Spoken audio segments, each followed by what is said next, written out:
Jacques Messrine, ce nom, vous l'avez forcément déjà entendu. L'ennemi public numéro 1, l'homme aux 1000 visages. Aujourd'hui, on va plonger ensemble dans l'histoire de ce personnage, une des figures les plus incroyables et les plus sombres du banditisme français. On va essayer de comprendre comment il a pu construire sa propre légende, en jouant constamment avec les médias, passant du statut d'icône rebelle à celui de criminel de la pire espèce. Bref, on va faire l'anatomie d'un mythe. Et pour bien comprendre, on va commencer par la fin. Imaginez la scène. On est le 2 novembre 1979, en plein après-midi, porte de Clignancourt à Paris. Un carrefour noir de monde, comme d'habitude. Il y a une BMW couleur or qui est coincée dans le trafic. Dedans, un homme, une femme.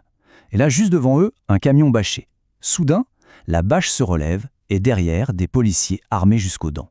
En une fraction de seconde, tout bascule. 21, c'est le nombre de balles que les policiers vont tirer. 21 balles en quelques secondes à peine. Sur ces 21, 18 vont toucher leur cible. L'homme au volant n'a absolument aucune chance. Cet homme, c'est Jacques Messrine, l'ennemi public numéro 1. Sa cavale, qui a tenu toute la France en haleine pendant 1 an et demi, vient de se terminer là, de la façon la plus brutale qui soit. Pour comprendre le personnage, il faut entendre cette phrase. C'est un défi qu'il a lancé au célèbre commissaire Robert Broussard quelques années plus tôt. « Quand nous nous rencontrerons à nouveau, ce sera celui qui tirera le premier. » Ça résume tout. Messrine, ce n'était pas juste un criminel. C'était un homme qui se voyait en guerre contre l'État, contre la police. Il avait lui-même écrit le scénario de sa propre fin et il avait prévenu tout le monde. Ça finirait dans le sang. Visiblement, la police l'a pris au mot. Alors pour comprendre comment on en est arrivé à une telle violence, on va remonter le fil de son histoire. On va d'abord analyser en détail les circonstances de sa mort, ensuite on reviendra sur ses débuts, ses années de formation. On partira avec lui au Québec, là où il devient une star du crime. Puis on verra comment il a maîtrisé les médias pendant sa cavale, la traque finale menée contre lui, et enfin on se posera la question de l'héritage qu'il a laissé.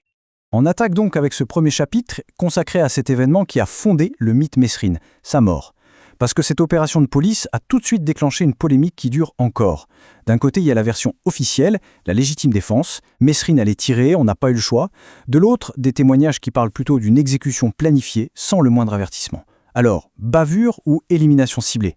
Pour le savoir, il faut d'abord comprendre qui était cet homme qui a poussé l'État à bout.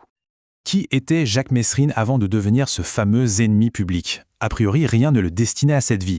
C'est ce qu'on va voir dans cette deuxième partie. On va explorer sa jeunesse, une période clé où les premières failles apparaissent et où les événements vont le modeler et le transformer en criminel.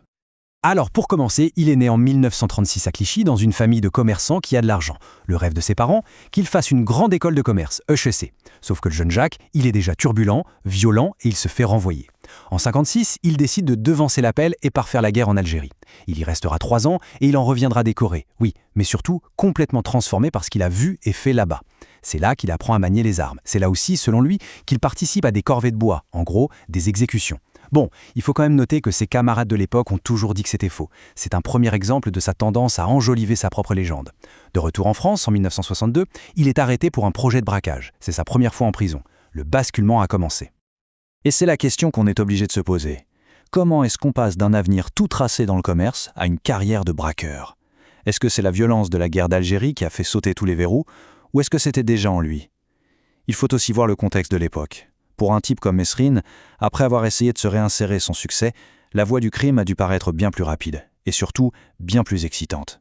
Une voie qui allait très vite l'emmener loin, très loin. En 1968, la police française le cherche un peu trop activement, alors il prend la fuite. Direction le Canada, avec sa compagne Jeanne Schneider. Et c'est là-bas, au Québec, qu'il va complètement changer de dimension. De petit voyou parisien, il va devenir une figure du grand banditisme. Et il va y gagner un surnom qui le suivra jusqu'à la mort.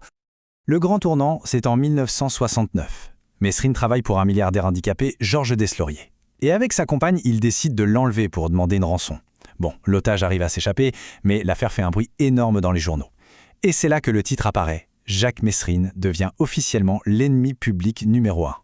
Ça y est, ce titre, né au Québec, va forger sa légende. Il n'est plus un simple voleur, il est un adversaire de la société. Évidemment, il se fait arrêter et est envoyé dans une prison de haute sécurité. Mais pour lui, une prison, ce n'est qu'un défi de plus. Et son évasion de la prison de Saint-Vincent-de-Paul en 1972, c'est un pur chef-d'œuvre d'organisation et d'audace. Avec 5 complices, il observe tout, il planifie, prépare son coup. Il scie les barreaux et il s'échappe de cette prison qui était réputée inviolable. C'est incroyable. La cavale qui suit est sanglante, des braquages et surtout il tue 2 gardes-chasse. Après un petit tour au Venezuela, Il prend une décision qui va tout changer. Il rentre en France. Et là, le mythe est vraiment en marche. Quand il revient en France, fin 72, Mesrine ne se contente pas de refaire des braquages. Il a appris quelque chose en Amérique du Nord, le sens du spectacle. On est dans une France post-mai 68 où les gens se méfient du pouvoir. Il sent qu'il y a un créneau, un public pour une histoire de rebelle anti-système. Alors il va se sculpter une image, se transformer en personnage de roman. Et son plus grand coup médiatique, c'est son autobiographie « L'instinct de mort » qu'il écrit depuis sa cellule en 1977. Dedans, il revendique 39 meurtres. 39 ! Le chiffre est énorme. Mais comme le dit le criminologue René Rouven, c'est très probablement fantasmé. La police n'a jamais pu lui attribuer tous ces crimes. Mais peu importe la vérité, le coup de pub est réussi. Mesrine n'est plus juste un braqueur, il est devenu un monstre. Et c'est là qu'on voit toute l'ambiguïté du personnage. D'un côté, il y a le mythe qui l'entretient. Le rebelle, presque un Robin des Bois moderne qui se bat contre une société injuste. Et de l'autre, il y a la réalité crue de ces crimes. Des braquages d'une violence inouïe, des enlèvements, des séquestrations, des actes de torture. En fait, il n'y a rien de romantique là-dedans. Juste de la brutalité pure et calculée.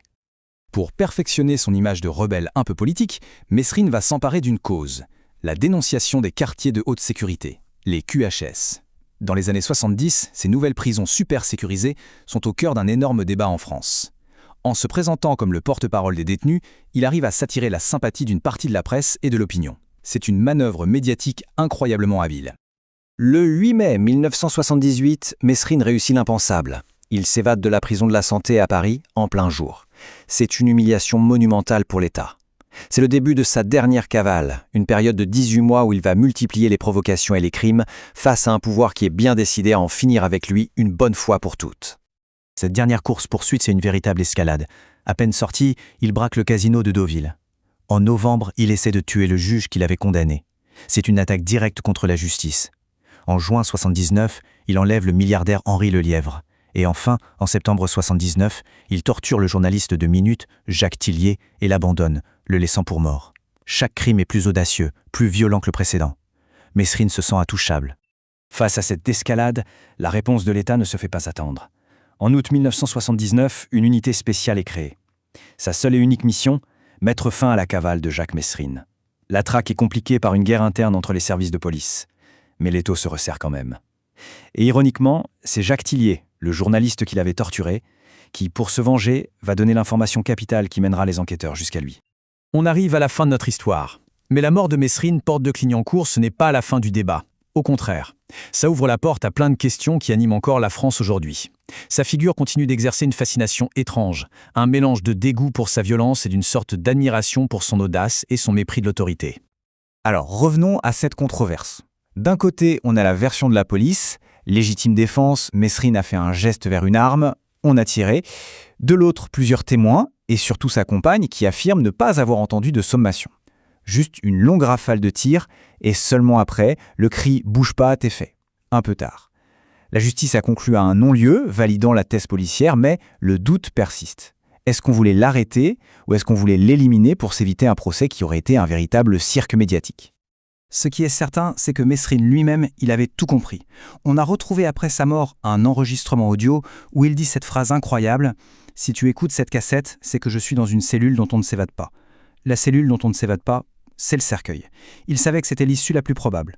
Il a vécu par le spectacle et il est voir dans un spectacle de violence qu'il avait, d'une certaine manière, lui-même annoncé. Alors, au final, qui était vraiment Jacques Mesrine ? Un mythe ou un monstre ? Un rebelle charismatique ou un psychopathe d'une violence extrême ? Un manipulateur de génie ou juste un criminel que les médias ont glorifié? La vérité, elle est sans doute un peu dans tout ça. C'est un homme qui a su incarner toutes les contradictions de son époque, et c'est pour ça que sa figure, encore aujourd'hui, continue de nous interroger sur la nature du crime, sur la fascination pour la violence et sur le pouvoir des images.